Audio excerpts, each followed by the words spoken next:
Kodakara farmers സഹകരണ service ബാങ്കിന്റെ അംഗസമാശ്വാസ fund വിതരണം ചെയ്തു.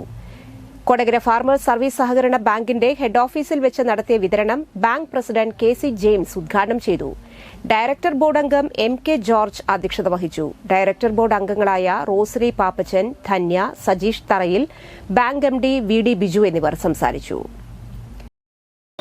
രൂപ വരെ നമ്മൾ അനുവദിച്ചുകൊണ്ടിരിക്കുന്നുണ്ട്. ഈ മെമ്പർഷിപ്പ് അംഗ സമാശ്വാസ ഫണ്ടിലൂടെ മാക്സിമം 50,000 രൂപ വരെയാണ് തീരുമാനിച്ചിട്ടുള്ളത്. അത് ഓരോ രോഗത്തിന്റെയും ക്രൈറ്റീരിയക്ക് അനുസരിച്ചുകൊണ്ട് തിരുവനന്തപുരത്തെ ഓഫീസിൽ നിന്നാണ് അത് തീരുമാനിച്ച് നമുക്ക് അനുവദിച്ചു തരുന്നത്. അപ്പൊ ഇതുമായി ബന്ധപ്പെട്ടുകൊണ്ട് ഇപ്പൊ ഇവിടെ വന്നിട്ടുള്ള പലരും തന്നെ ഈ രോഗത്തിന്റെ ആകുലതകളും വേദനകളിലും ഉൾപ്പെട്ടിട്ട് തന്നെയാണ് നിൽക്കുന്നത്. അവരോടൊപ്പം തന്നെ ഞങ്ങൾ നമ്മളുടെ കെട്ടിടത്തിന്റെ മോഡൽ ആലേഖനം ചെയ്തിട്ടുണ്ട്.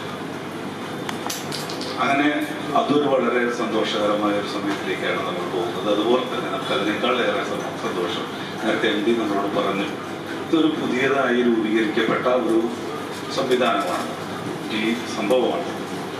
നമ്മുടെ ബാങ്കുകളായിട്ട് 100 വർഷം കഴിഞ്ഞു